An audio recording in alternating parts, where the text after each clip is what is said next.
श्रद्धेय निरंजनानंद जी अवधूत जी महाराज, किसान संघ के सभी माननीय पदाधिकारी गण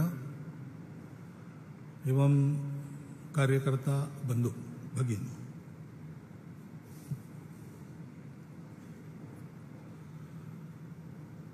दत्तोपंत जी की जन्मशती का समापन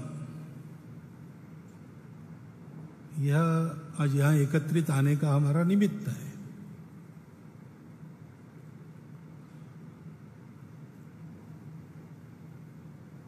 ऐसी जन्मशतियां जब होती है तो वो मनती है, उसका एक कारण तो सर्वत्र होता है। जिनकी जन्मशती मनाते हैं, मनाने वाले उनके प्रति कृतज्ञ रहते हैं। ऐसी कृतज्ञता हम दत्तोपंत जी के प्रति अपनी अनुभव करते ही है। किसान संघ के मर्यादित संदर्भ में अगर बोलना है तो किसान संघ को वैचारिक अधिष्ठान, सुपरिभाषित वैचारिक अधिष्ठान दत्तोपंत जी के कारण मिला। काम तो पहले से चल रहा था, हम जानते हैं। 4 मार्च को यहां औपचारिक स्थापना होने के बहुत पहले से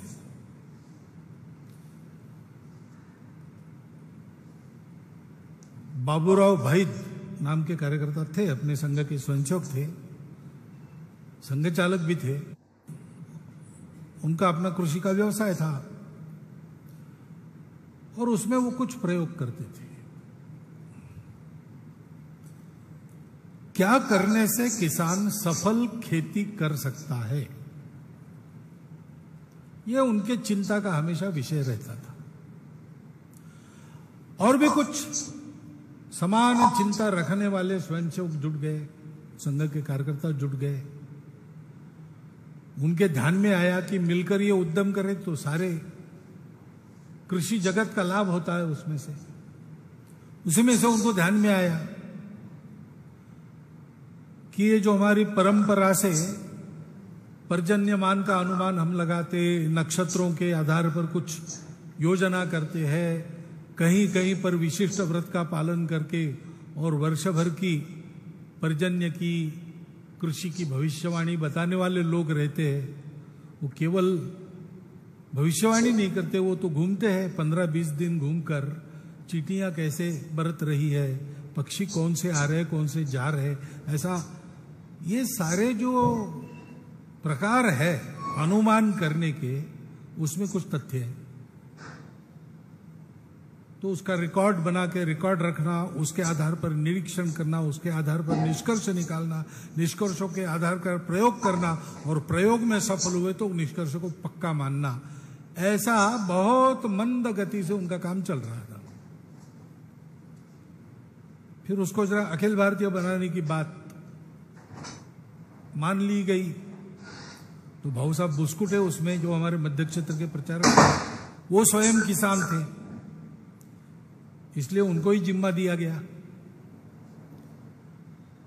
ये सारा करते समय सबको ऐसा लगा कि भाई हम सारे भारत में करेंगे, लेकिन जहां जिसको जगह मिले वहां वो हाथ मारे और जिधर रास्ता मिले उधर भागे। ऐसा करने से तो नहीं होगा। एक सुनिश्चित लक्ष्य, उसके लिए एक सुनिश्चित दर्शन, कहीं पर जाना है तो कहां से जाना है, ये बात रहती है। दिल्ली का टिकट चाहिए, हाँ दिल्ली का टिकट मिलेगा, लेकिन दिल्ली का टिकट कहां से करना है। आजकल मैं तो नागपुर में रहता हूं, लेकिन हम टिकट वहां से नहीं करते, हम टिकट दिल्ली से करवाते हैं। तो दिल्ली कार्यालय में बताना पड़ता है कोलकाता का टिकट बनाओ, तो पूछते हैं कहां से, क्योंकि हम नागपुर से ही जाते हैं, हर जगह ऐसा नहीं है। तो कहां से कहां तक ये होता है, तो कहां से ये जो बिंदु है वो वैचारिक अधिष्ठान, वो अपना दर्शन है। और इस दर्शन के आधार पर आज के समय में विचार करते हैं तो कृषि जगत को किधर ले जाना है। ये 2 बिंदु, प्रस्थान और गंतव्य, ये जब तय होते हैं तब फिर यात्रा का मार्ग निश्चित होता है। यह सारा चिंतन मनन अध्ययन करके दिए बिना ये कार्य आगे नहीं बढ़ सकता। तो दत्तोपंत जी जुड़ गए और हम जानते हैं कि किसान संघ का पूरा वैचारिक अधिष्ठान तैयार करना,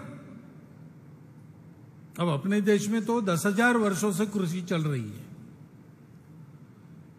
तो कृषि क्यों चलना, कृषि कैसे चलना, कृषि के कारण क्या होना, ये सारी बातें 10,000 वर्ष के अनुभव सिद्ध प्रमाणों से हमारे पास है, पड़ी इधर उधर ग्रंथों में है, किसानों के करने में है, हमारी परंपरागत और कई प्रकार की मान्यताओं में है।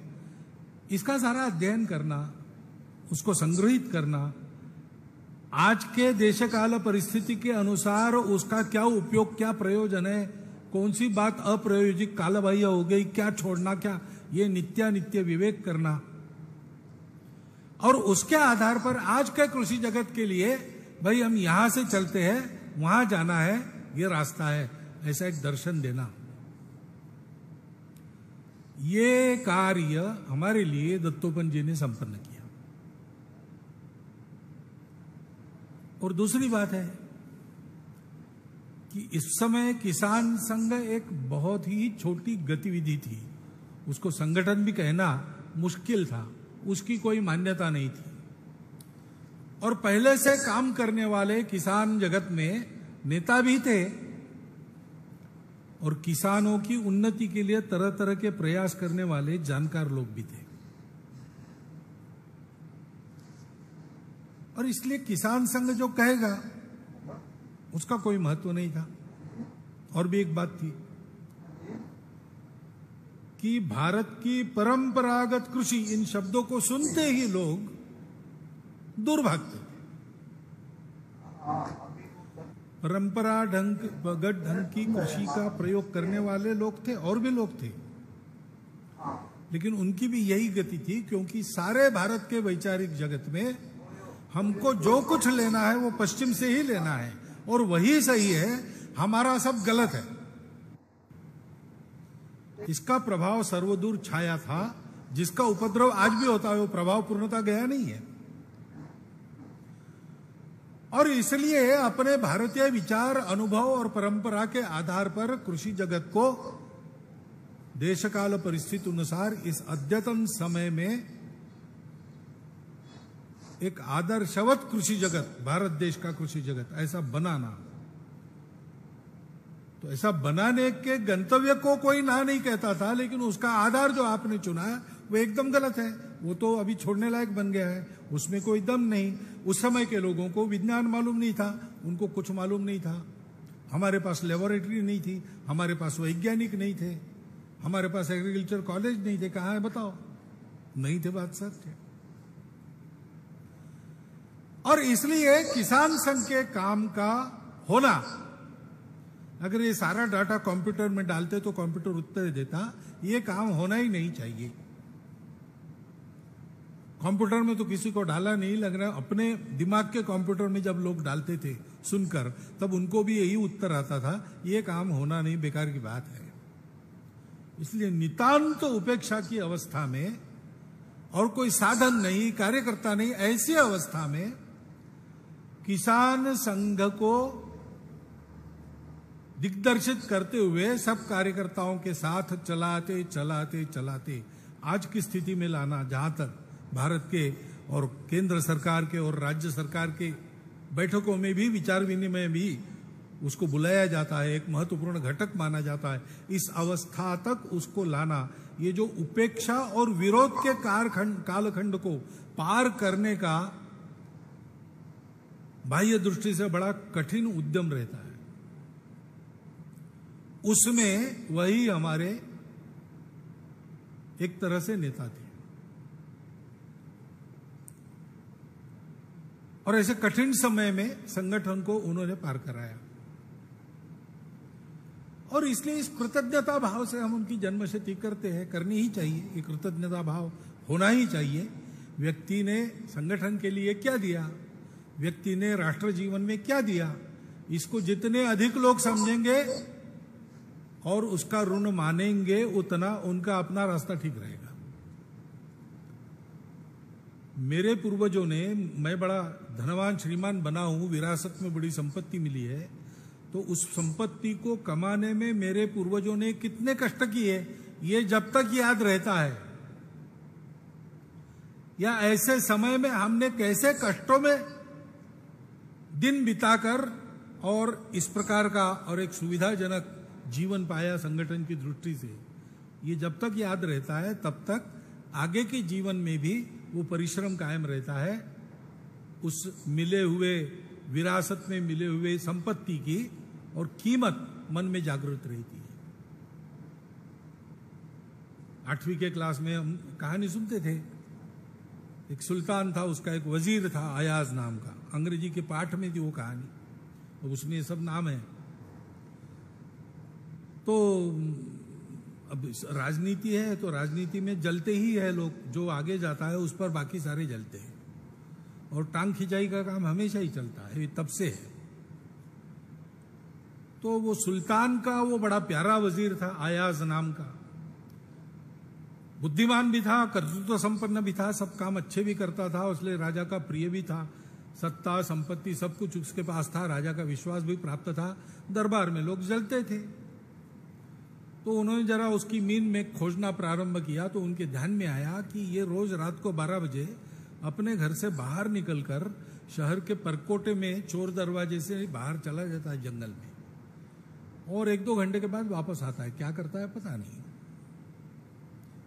तो जाकर उन्होंने सुल्तान को कहा कि आपका बड़ा विश्वास है लेकिन ये कुछ षड्यंत्र कर रहा है, रोज रात को जंगल में जाता है, रात को चोर दरवाजे से जाता है, भेष बदल के जाता है। अब पहले तो सुल्तान ने विश्वास नहीं किया, लेकिन बहुत कान पर आने लगा, तो एक दिन वो भी भेष बदलकर छुप के बैठ गया और देखा कि 12 बजे अपना वजीर निकला घर के बाहर, तो उसका पीछा किया, चोर दरवाजे से वो परकोटे के बाहर निकल गया और जंगल में एक सुनसान जगह एक खंडहर नुमा मकान था बड़ा सा, उसमें गया। तो उसके पीछे पीछे राजा भी गया, और राजा मकान के अंदर पहुंचा, तब वो मकान को बाहर आने को हुआ, पकड़ लिया राजा ने कि चोरी पकड़ी गई तुम्हारी, बड़ा मैं तुमको अपना विश्वस्त मानता था, लेकिन तू ऐसा कुछ षड्यंत्र कर रहा है, तू बिल्कुल आस्तीन का सांप निकला, अब मैं तुझको यही समाप्त करता हूं, क्या कर रहा था यहां बता। तो उसने कहा महाराज बाकी तो आपने देख ही लिया है, मैं घर से कैसे निकला, यहां तक कैसे आया, अब केवल अंदर के कमरे में जाकर मैं आया, तब तक आप यहां पहुंच गए, तो अंदर के कमरे में आप भी चलो मेरे साथ, देख लो मैं क्या करता हूं। तो राजा ने तलवार की नोक इसको पीठ पर लगा दी, उसको आगे किया और गया उसके पीछे पीछे। तो उस कमरे में देखता है तो वहां पर एक बड़ा पुराना संदूक था, जंग खाता हुआ लोहे का संदूक। तो खोला उस वजीर ने संदूक, और जो साथ में मशाल लाई थी, वो मशाल के प्रकाश में अंदर देखा, राजा ने भी देखा, देखते तो वहां अंदर एक फटा पुराना कोट पड़ा था। बस वो वापस होने को निकला, राजा ने पूछा कि आगे क्या, आगे क्या, मैं रोज यही करता हूं, यहां आता हूं, ये संदूक खोलता हूं, ये कोट देखता हूं, उसी के लिए मैं यहां आता हूं। तो राजा ने कहा ऐसा क्यों करते हो। तो उसने कहा महाराज आज मैं आपका वजीर हूं, आपका विश्वास पात्र हूं, मुझे बड़ा प्रभाव भी प्राप्त है, सत्ता भी प्राप्त है, संपत्ति भी प्राप्त है, इतने सारे लोगों पर मैं अधिकार चलाता हूं, सारा वैभव मेरे पास है और आपकी कृपा है, लेकिन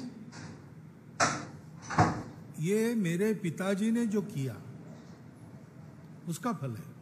वो बड़े गरीब थे, उन्होंने खूब परिश्रम किए, बचपन में ही मां चली गई, उन्होंने एक साथ माता और पिता तक का काम करके मुझे पाला, उन्होंने अपने लिए कुछ नहीं रखा, हमारे रहने के लिए इस जंगल में ये घर बनाया छोटा सा, कमरे में ही एक उनका पूर्वजों का दिया हुआ एक संदूक था लोहे का, उसमें वो उनका फटा कोट रखा है, स्वयं फटे कपड़े पहने उन्होंने, मुझे बड़ा किया और उनके इस परिश्रम के कारण मैं वजीर बन गया, आज शहर में मेरा महल है। इस अवस्था में मेरा दिमाग भटक न जाए, इसलिए रोज रात को उठकर मैं आता हूं। पिताजी का ये खंडहर नुमा घर, ये लोहे का संदूक जंग खाता हुआ और वो फटाकोट, ये वस्तुएं देखता हूं तो मुझे याद रहता है कि यहां आने के लिए वैसा रहना पड़ा है। वो स्थिति और ये स्थिति आने जाने वाली बात है, उसमें जो मैं हूं वो वैसा रहता हूं तो मैं इसको भी पार करूंगा। अब आज हमारे दिन बदल गए, हम एक बड़ा संगठन बन गए। पूरे साल भर किसानों के हित के कुछ न कुछ प्रश्नों को लेकर जो कार्यरत रहता है, संघर्ष करना है तो संघर्ष करता है, कुछ संशोधन खोज करनी है तो वो करता है, प्रयोग करने तो वो करता है, विचार विनिमय चिंतन जो करना पड़ता है किसान क्षेत्र के हित के लिए, वो करने वाला हमारा संगठन सर्वमान्य संगठन बन रहा है। और ऐसे हमारे संगठन को अब अनुकूलता भी प्राप्त हो गई है, क्योंकि जो हमारा विचार है, विज्ञान ने ही ऐसी करवट ले ली है कि अब हमने जिन तत्वों का उद्घोष हमारी स्थापना के समय से हम करते आए विरोधों के बावजूद, उनको मान्यता देने के बजाय दूसरा पर्याय कोई रहा नहीं अब दुनिया के पास। कृषि क्षेत्र में और जो कॉलेज में से पढ़ा है, ऐसा कोई व्यक्ति आपकी सराहना करे ऐसे दिन नहीं थे। आज वो हमारे महापात्र साहब, वो भी आपके कार्यक्रम में आकर जैविक खेती का गुणगान करते हैं। जैविक खाद के बारे में 50 साल पहले विदर्भ के नायडप काका बड़ी अच्छी स्कीम लेके केंद्र सरकार के पास गए। ये स्कीम अपने भारत की है, भारत के दिमाग से उपजी है, इसलिए उसको केवल मात्र इसके लिए उसको कचरे में डाला गया। आज ऐसा नहीं है। और पिछले 6 महीने से जो मार पड़ रही कोरोना की, उसके कारण भी सारी दुनिया विचार करने लगी है और पर्यावरण का मित्र बनकर मनुष्य और सृष्टि का एक साथ विकास साधने वाले भारतीय विचार के मूल तत्वों के ओर लौट रही है, आशा से देख रही है। हमारे ऐसे अनुकूलता के दिन आए हैं, हमको उनको भी पार करना है।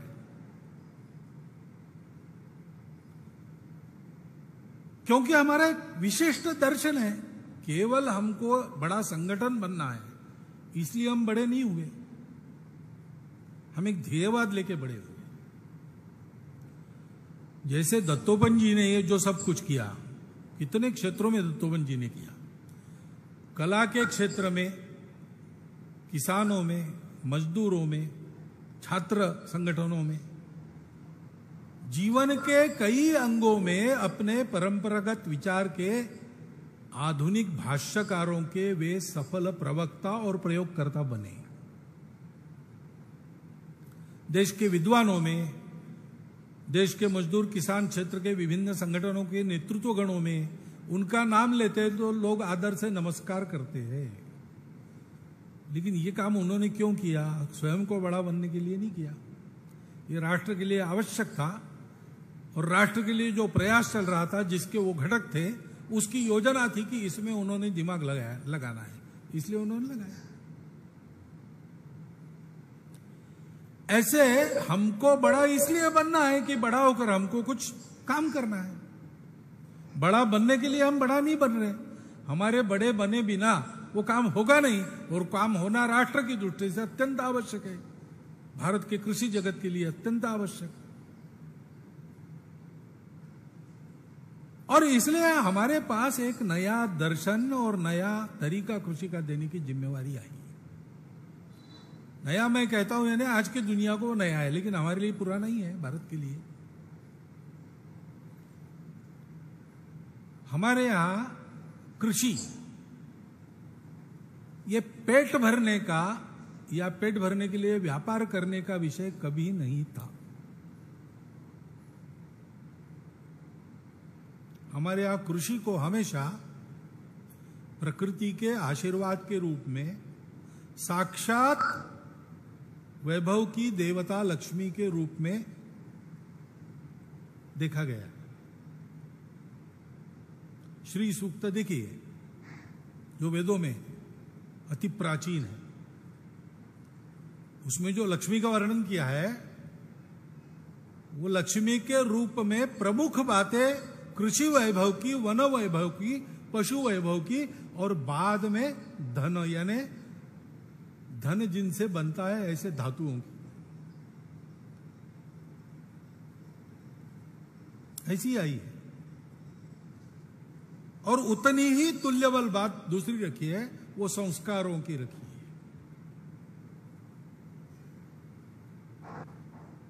पुत्र पौत्रम धनम धान्यम हस्ति अश्वादि गवे रथम प्रजानाम भवसी माता आयुष्मंतम करो तुम्हें। ये पूरा का पूरा बायोलॉजी, बायोडाइवर्सिटी, इससे संबंधित मंत्र है। ये पूरे लक्ष्मी का वर्णन है। पुत्र पौत्र यानी केवल मनुष्यों के नहीं, तो जीवन की श्रृंखला चलती रहे, इसलिए पुत्र पौत्रम। धनम धान्यम, हस्ति अश्वादि गौ गवे रथम, थोड़ी सी टेक्नोलॉजी, सिंपल टेक्नोलॉजी, रथम।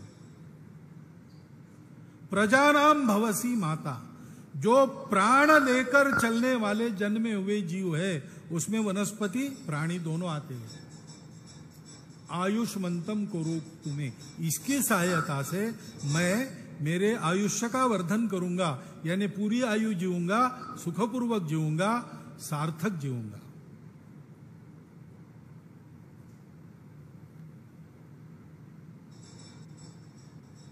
ऐसी प्रार्थना है। न क्रोधो न च मात्सर्यो न लोभो न अशुभा मति भवंति कृत पुण्यानाम, ये मन की अमीरी है। इन सारे गुणों का परिपोष करने वाला मनुष्य जीवन का उद्यम, जो मनुष्य की शक्तियों को उचित दिशा में कृतिशील रखते हुए उसको जीवन की शिक्षा देता है, वो कृषि है। और इसलिए कृषि हमारे यहां धर्म माना गया, समाज की धारणा करने वाला तत्व है। इसलिए हमारा किसान, कृषि उसका धर्म है, इसलिए किसानी करता है। हमारे यहां सब आजीविकाएं ऐसी ही मानी गई, ये धर्म कृत्य है। समाज चलने के लिए ये सारे आवश्यक काम है। समाज चलने के लिए यानी समाज का शारीरिक, मानसिक, बौद्धिक तीनों प्रकार का पोषण होने के लिए सारे व्यवसाय, सारी आजीविकाएं उसके लिए चलती है। उस व्यवसाय को करने वाले हम कार्यकर्ता उसके लिए शांत, तुष्ट, पुष्ट, समर्थ बने रहे, इसलिए उसमें से कुछ हम लेते हैं, वो हमारी आजीविका बन जाती है। लेकिन उद्देश्य आजीविका का नहीं है। एक जमाना था, जीवन अलग प्रकार का था, तो हमारे यहां सारे कार्य, सरकारी कार्य जो है, राजा से लेकर तो राजा के कनिष्ठतम सेवक तक, ये पास टाइम जॉब्स थे। सब लोग अपनी जिंदगी कृषि करके चलाते थे। राजा की भी खेती होती थी, राजा भी हल चलाता था। रघु राजा के पास 1,00,000 सुवर्ण मुद्राओं की मांग लेकर जब याचक के नाते कौत्स वरतंत्रु ऋषि का शिष्य पहुंचा, तो रघु राजा, उसकी जैसी प्रथा थी, वर्ष भर में एक बार सारा दान कर दे, प्रजा को सारा दे चुका था अपना वैभव, और दूसरा दिन था, उसके पास कुछ नहीं था, तो खाता सत्तू मिट्टी के बर्तन में लेकर खा रहा था। वो सत्तू कहां से आया था? तो रघु राजा ने अपने खेत में पकाए हुए जौ का वो सत्तू बनाया था और अपने खेत की मिट्टी का बर्तन लेके उसमें वो खा रहा था। ऐसा वर्णन है। अब विश्व में मूल में एग्रीकल्चर, इस विषय के बारे में धारणा क्या है? तो उसमें अनिवार्य रूप से एग्रीकल्चर में एक जुड़ जाता है पहलू, एग्रीकल्चरल इकोनॉमिक्स।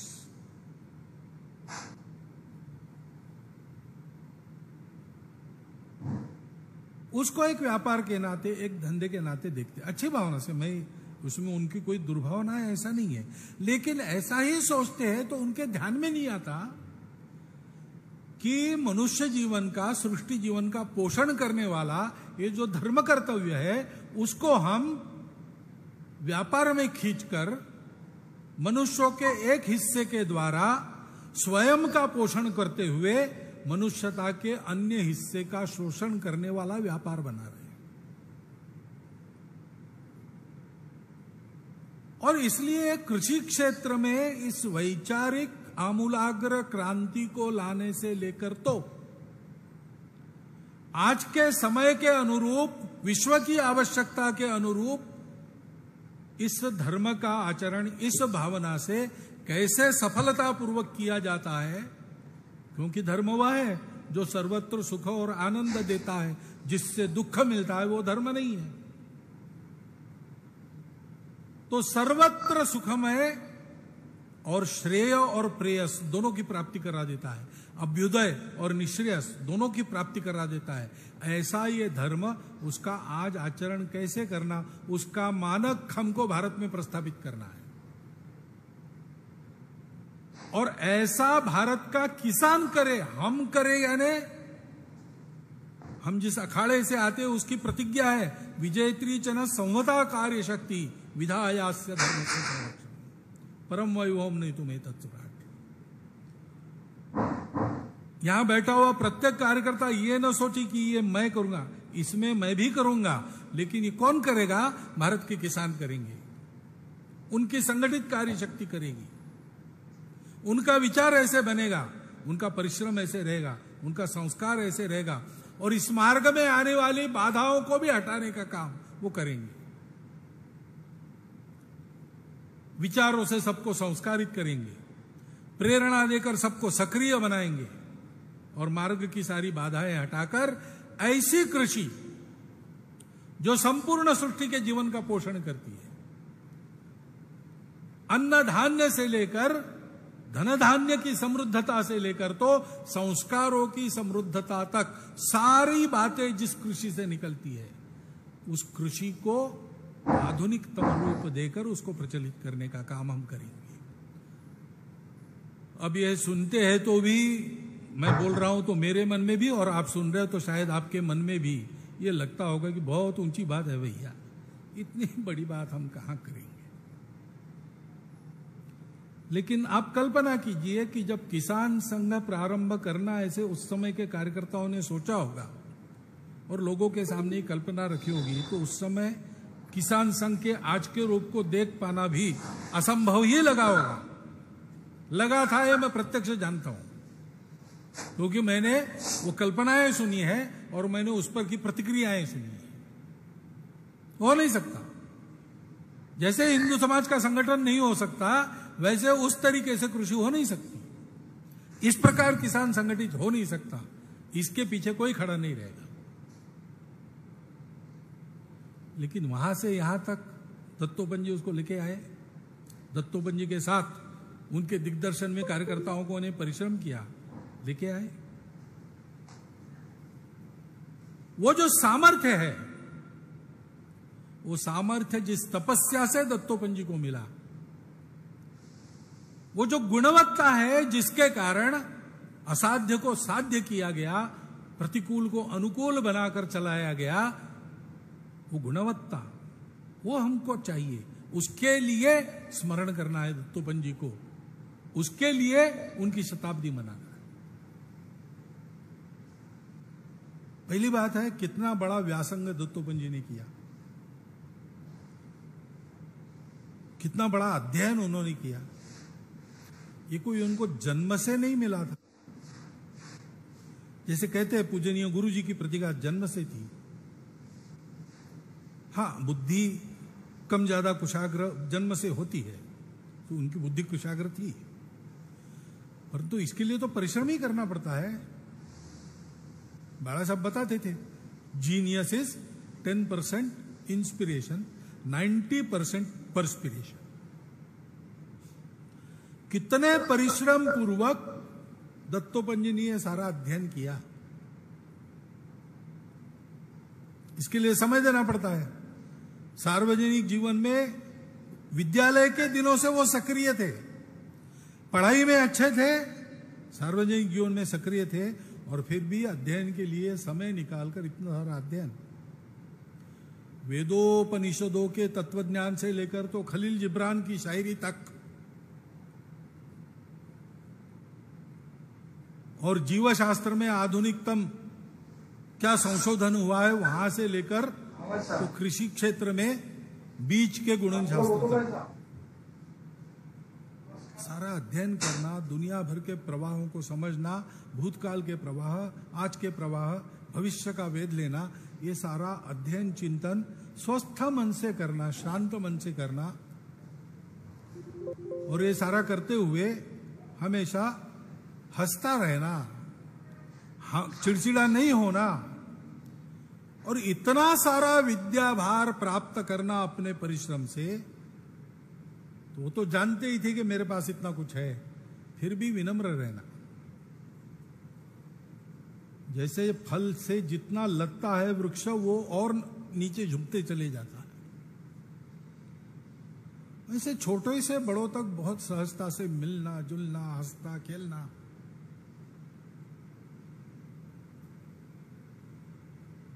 ये वो करते थे, हमने देखा है।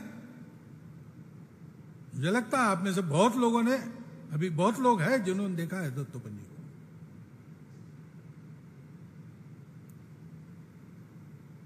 सारी व्यस्तता में समय निकालकर कार्यकर्ताओं से मिलते थे, घर जाकर मिलते थे।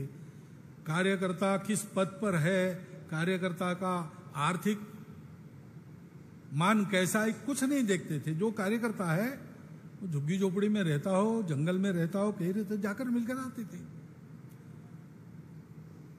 रात को 1-1:30 बजे तक मिलने का क्रम रहता था, सारे कार्यक्रम समाप्त होने के बाद।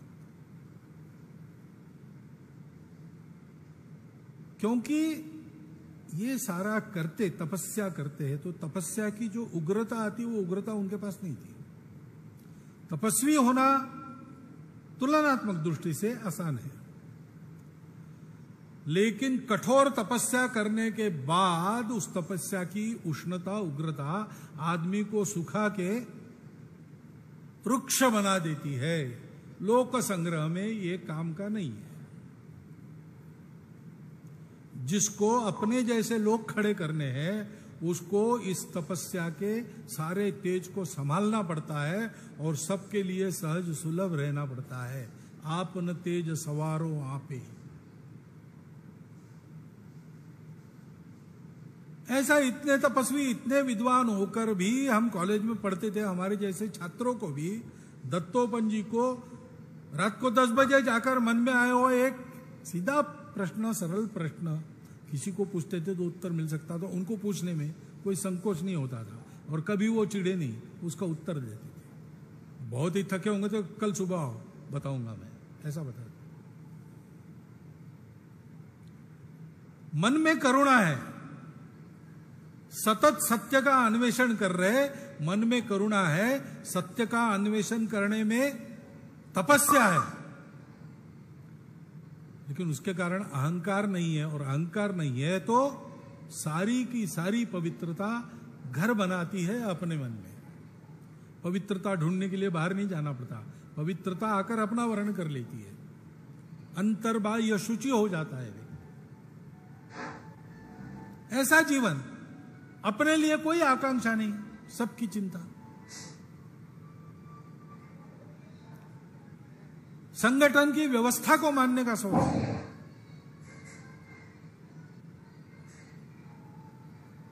विश्व प्रसिद्ध व्यक्तित्व हुआ तो भी विश्व की प्रसिद्धि जहां जितनी आवश्यक है वहां उतनी, झेलने के भाव से कि आके पड़ा है, इसको झेलना पड़ेगा, नहीं तो ये उपद्रव करेगा, इसलिए झेल रहे हैं। उसको कभी अपने शरीर को लगने नहीं दिया उन्होंने। उनके जय जयकार भी हुए, उनको फूलमालाएं भी पहननी पड़ी, लेकिन वो हमेशा जैसे युधिष्ठिर का रथ जमीन से 4 उंगल ऊपर चलता था, वैसे ये सारी बातें उनकी शरीर से 4 उंगल दूरी रहती थी। एक बार युधिष्ठिर का रथ तो भूमि पर लग गया, लेकिन दत्तोपंत जी को इनका स्पर्श मरते दम तक नहीं हुआ। भावना क्या थी उस समय उनकी?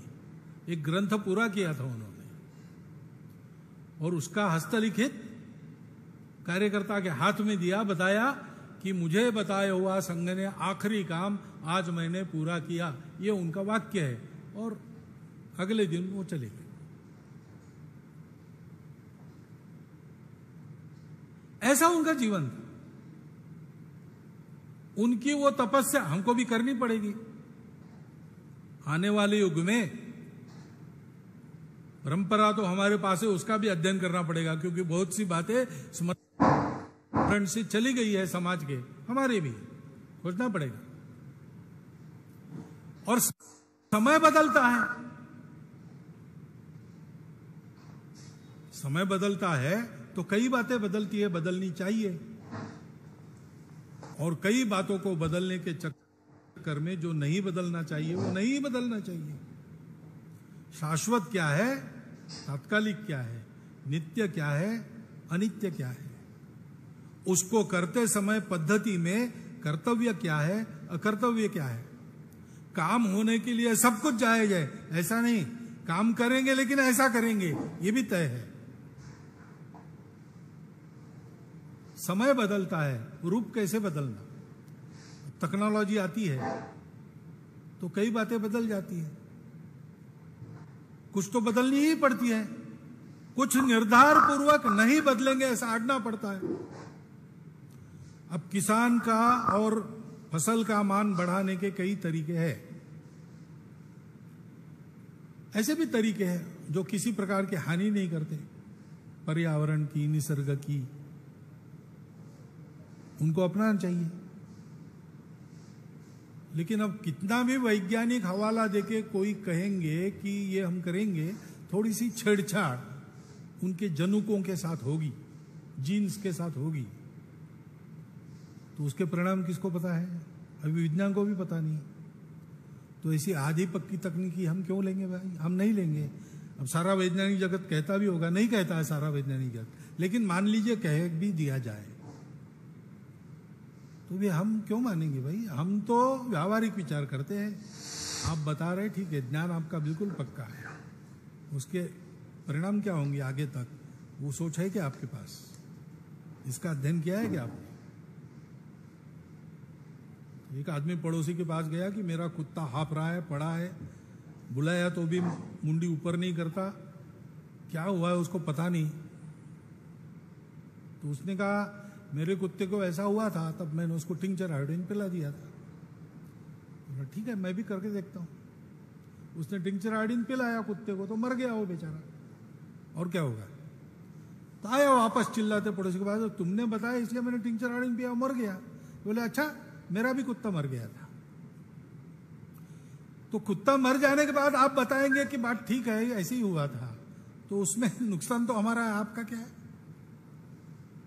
और कई बातें ऐसी हैं जो नहीं है, विज्ञान के आधार पर सिद्ध भी है, लेकिन विज्ञान का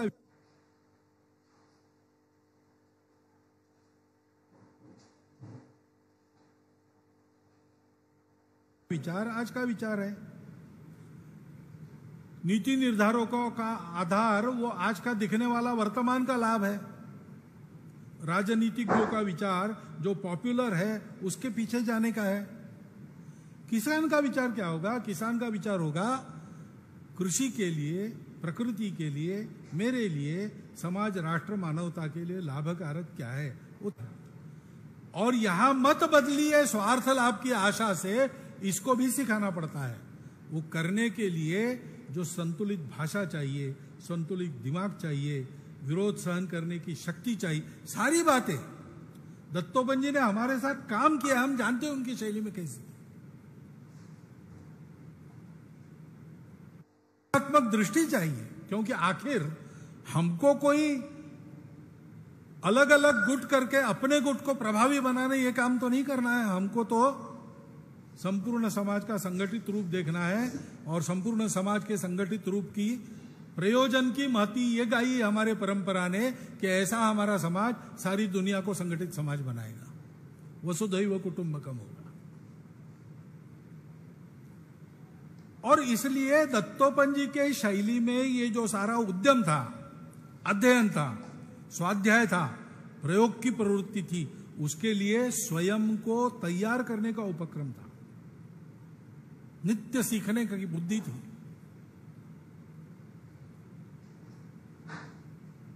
वो उसका अनुकरण हमको करना है, उसका अध्ययन करके उसका सार लेना है और सतत अभ्यास से उसको अपने आचरण में लाना है। इस प्रक्रिया को अपने यहां स्वाध्याय कर दिए। दत्तोपंत जी के विचारों का, दत्तोपंत जी के जीवन का, व्यक्तित्व का, कर्तृत्व का स्वाध्याय हमको करना है और उनके जैसा बनना है, क्योंकि ये जो बहुत बड़ा काम हमको करना है वो स्थूल बुद्धि से विचार करें तो असंभव ही है। आकाश पुष्प के जैसी बात है जो कभी हुई नहीं, होती नहीं। परंतु इस असंभव शब्द पर दत्तोपंत जी का और दत्तोपंत जी जैसों का विश्वास नहीं था। अरे भाई, काय को दुनिया के फिक्र में पड़ते हो, अपने अपनी देखो, इस बात पर भी उनका विश्वास नहीं था। वो तो कहते थे हम लोग पागलों की टोली है। बहुत सारे व्यवहार चतुर लोग हमको मिलते हैं और बताते ये झंझट मत करो, थोड़ा सा लाभ होता है इससे, उतना लाभ ले लो, चुप बैठो। तो ये चतुरता हमारी नहीं, हमें वो परंपरा ही है देश में पागलों की। राज्य मिल रहा था, पिताजी ने वचन दिया था, उसका पालन करने के लिए छोड़ लिया, पागल। आराम से राजमहल में रह सकते थे, धर्म स्थापना के लिए कितनी लड़ाइयां की, भटकते रहे बार बार।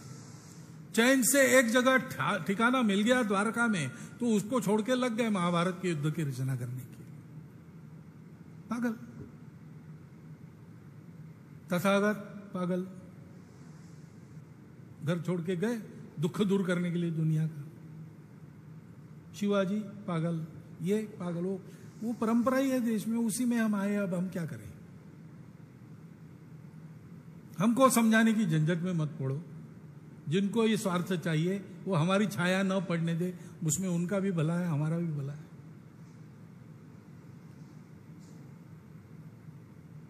केवल जो मन में तड़प है अपनों के लिए, अपनों का दुख दर्द दूर करने के लिए खटने की, उसके आधार पर वो चले। वो निस्पृहता, निस्वार्थ बुद्धि और करुणा संवेदना मन में लेकर हमको वैसा परिश्रम करना है। ये अगर पक्का है तो कुछ भी हो सकता है। उसका भी उदाहरण उनके बौद्धिक वर्गों में आता था। क्रिया सिद्धि सत्वे भवति माताम नोपकरणे। काम बहुत बड़ा है और उस मान से हमारी क्षमता, हमारा साधन हमको कम दिखाई देता है, लेकिन कार्य की सिद्धि स्वत्व के भरोसे होती है। उस स्वत्व की साधना उनके जीवन के प्रकाश में हमको करनी है। उस स्वत्व के क्या क्या घटक है, कौन सी साधना करनी पड़ती है, कार्यकर्ता नाम की जो पुस्तक है उसमें विस्तृत रूप से उन्हीं के शब्दों में आया है, उसका भी स्वाध्याय होना चाहिए। दत्तोपंत जी के जन्म शताब्दी का हम समापन कर रहे हैं, यानी दत्तोपंत जी के जीवन, व्यक्तित्व, कर्तृत्व आदि आदि को लेकर, विचारों को लेकर सारे समाज में जाने का वर्ष भर का काम, उसको हमने अब पूर्ण विराम दिया। परंतु दत्तोपंत जी के विचार, दत्तोपंत जी का आचार, दत्तोपंत जी का कर्तृत्व, ये सारा अपने में जितना हो सके उतना उतारना, अधिकतम उतारना, इसके लिए परिश्रम करने का काम अब शुरू हो गया, शुरू होना पड़ेगा। और वो अगर हम शुरू कर देंगे और अपने नीचे के सब कार्यकर्ताओं से भी करवाएंगे तो निश्चित बात है कि विश्व के जीवन का अन्न से और संस्कारों से पोषण करने वाली कृषि सारे दुनिया के कृषि जगत में प्रभावी बनाकर हम खड़ी कर सकेंगे। किसान संघ की औपचारिक स्थापना कोटा ने देखी, किसान संघ के 25 वर्ष का समापन, उसका महोत्सव कोटा ने देखा, दत्तोपंत जी की जन्मशती का समापन हम देख रहे। अपने इस पवित्र कार्य के पूर्णता की सफल साधना भी, सफल सांगता भी कम से कम समय में देखने के लिए उस साधना के बाद हम सब लोग कोटा में ही एकत्रित आवे, ऐसी शुभकामना मैं आपको देता हूं और मेरी शब्द समाप्त करता हूं।